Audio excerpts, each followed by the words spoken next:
Amerika Davlat Majlisida muzokara qilinayotgan Uyg'urlar haqidagi qonun loyihasidan Uyg'ur siyosati qonun loyihasi 1-dekabr kuni tushdan keyin 17 ga qarshi 104 ovoz bilan Amerika Avam palatasida mutlaq yuqori ovoz bilan ma'qullandi.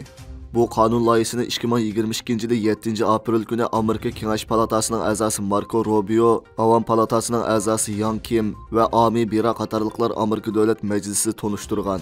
Shuningdek, bu qonun loyihasi orqali Xitoy Kommunistik partiyasi rahbarlik qilayotgan Xitoy hukumatining Uyg'urlar qarata ijro qilayotgan turli ziyonkashliklarini cheklash hamda Uyg'urlarning navbatlik ahvolining yaxshilanishiga turtki bo'lish nishon qilingan. Shu qitimliq tonishtirish yig'inida Marco Rubio Xitoy Kompartiyasi Uyg'urlar va boshqa Turkiya tilli xalqlarga yurgizayotgan qirg'inchilik va kishilik huquq dafsanchilik qilmishlarini qabih yo'sini davom qildirayotganda Amerika hukumati bu qabohatlarga sukut qilsa bo'lmaydi. Shunga men davlat majlisidagi barliq qarindoshlarimni bu qonun loyihasini ma'qullashga ovoz berishga da'vat qilaman degan. Mazkur qonun loyihasiga ovoz berish 1-dekabr kuni tushdan keyin o'tkazilgan. Amerika Davlat Majlisining a'zolari ayrim so'z qilib, Uyg'urlar duch kelayotgan ziyonkashliklarning hilim davom qilayotganligini, shunga bu jihatda Amerika hukumati texnik amaliy harakatlarda bo'lish lozimligini, bundaq ahvolda Uyg'ur siyosati qonun loyihasini ma'qullashning buningdagi bir muhim qadam hisoblanganligini ta'kidlagan. Mazkur qonun loyihasining ma'qullanishi Xitoy hukumatining Uyg'urlar qilayotgan ziyonkashliklari va qirg'inchiliklari izchil davom qilayotgan bir paytga to'g'ri kelgan bo'lib, Uyg'urlarning navbatdagi vaziyat uchun elib aytganda zo'r tarixiy ahamiyatga ega deb qaralmoqda.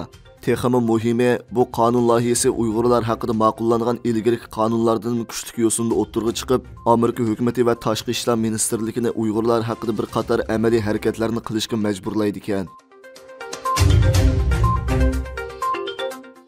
Dünya Uyghur Qurultiyi va lager shohidlaridan tarkib topgan bir hay'at 29-noyabr kuni Avstraliyaning Adelaide shahridagi Janubiy Avstraliya yerlik parlamentida guvohlik berib, Uyg'urlarning hozirgi ig'ir vaziyat to'g'risida atrofli ma'lumot bergandan keyin talablarini yetkazgan. Parlament a'zolari talablarini anglagandan keyin ba'zi va'dalarni bergan.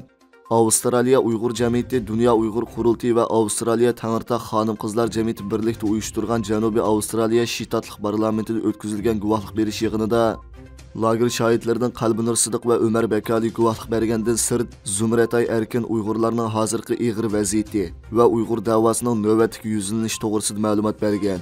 Doklad berish yig'inining oxirida yig'in ahli doklad beruvchilardan savol so'ragan. 20 atrofida yerlik parlament a'zosi Uyg'ur hay'atining talablarini anglagandan keyin majburiy emgak bilan ishlab chiqarilgan mahsulotlarning Avstraliyaga ilib kirilishini cheklashga o'xshash bir qator masalalarni hal qilish uchun kuch chiqaradiganligi to'g'risida va'da bergan. Mazkur hay'at 29-noyabrda Janubiy Avstraliya parlamenti doklad berayotganda Adelaide turayotgan ko'p sondagi Uyg'ur parlament binosining oldida Xitoyga qarshi norozilik namoyishi o'tkazgan. Mazkur hay'at Avstraliyaning poytaxtidagi Federatsiya parlamentida va Sidneydagi shtatlik parlamentida guvohlik berish yig'iniga ishtirok qilib, Uyg'ur irqiy qirg'inchiligini e'tirof qilishni talab qilgandan sirt ba'zi konkret talablarni o'ttirib qo'ygan.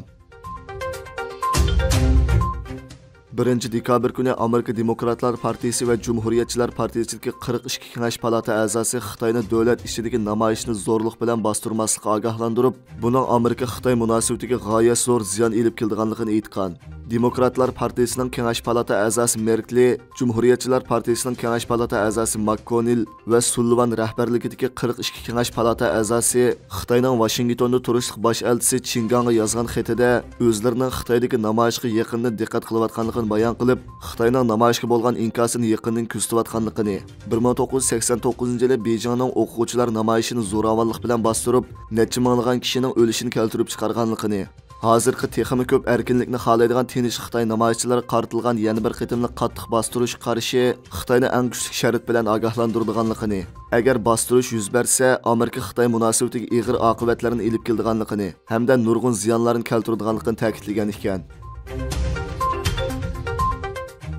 Yevropa Kengashining raisi Michel 1-dekabr kuni Xitoyni ziyorat qilib, Xi Jinping bilan ko'rishdi. O Xi Jinpingga Yevropa ittifoqining oq qog'oz inqilobiy kishilik huquq va Rossiya bilan Ukraina urush qatorliq masalalarda maydonni aniq ifodaladi. Ikki taraf har xil masalalarni o'z ichiga olgan holda 3 soat atrofida suhbatlashgan.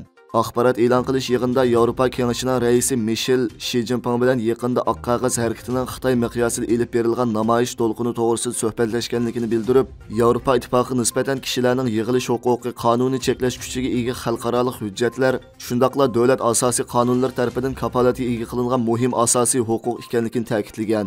Mishel yana Xitoyning kishilik huquq masalasi haqida to'xtalib, kishilik huquqning umumlashganligini ta'kidlab, Yevropa Xitoy kishilik huquq dialogining asli kelishini qarshi olganligini, buning bilan Yevropa ittifoqining texnik keng doirada kishilik huquq siyosiy masalasi va kishilik huquq dialoglarga ahamiyat berishiga sharoit hozirlaydiganligini, Shi Jinpingning Rossiya bilan bo'lgan ta'siridan foydalanib, Rossiyani BDT nizomnomasiga amal qilishga va yadro qurollarini ishlatilish o'yidan voz kechishga chaqiriq qilishni bildirgan.